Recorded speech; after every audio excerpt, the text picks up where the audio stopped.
دانیہ قرآن academy. یہ قرآن وہ رستہ دکھاتا ہے جو سب سے سیدھا ہے، اور مومنوں کو جو نیک عمل کرتے ہیں بشارت دیتا ہے کہ ان کے لیے اجر عظیم ہے۔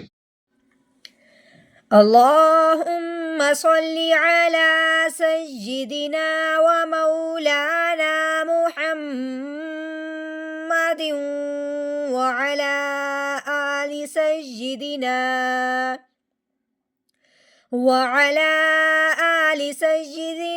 و مولانا محمد وبارک وسلم۔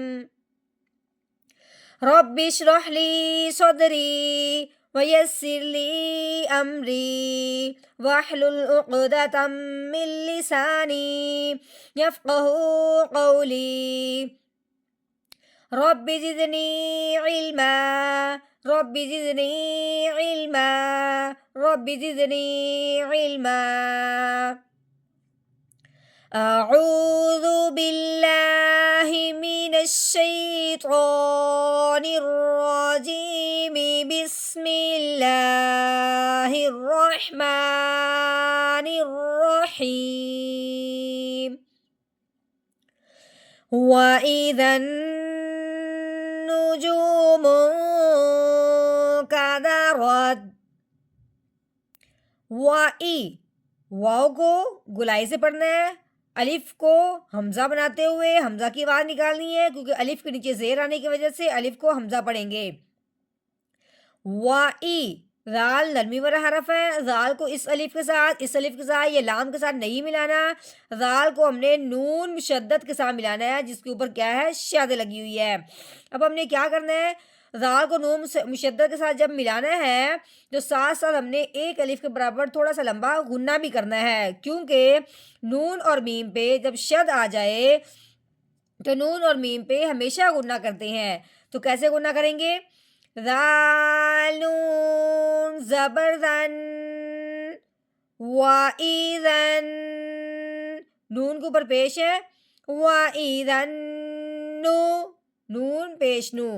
ہاں جی، واؤ ساکن سے پہلے حرف پہ پیش آ گئی ہے، اب واؤ ساکن پہ مد کا قاعدہ جاری ہوگا، کیونکہ واؤ ساکن پہ لین کا قاعدہ جاری ہونا ہے یا مد کا جاری ہونا ہے، اس کو سمجھنے کے لیے پیچھے دیکھنا ہوتا ہے۔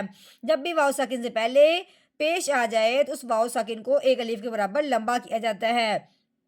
کیسے، جیم واؤ پیش جو نو جو، آگے میم متحرک ہے، آگے نون ساکن ہے، اب ہم نے میم متحرک کو نون ساکن کے ساتھ ملانا ہے اور ساتھ ساتھ ہم نے ایک الف کے برابر تھوڑا سا لمبا غنہ کرنا ہے، کیونکہ آگے کاف حروف ہلکی میں سے نہیں ہے۔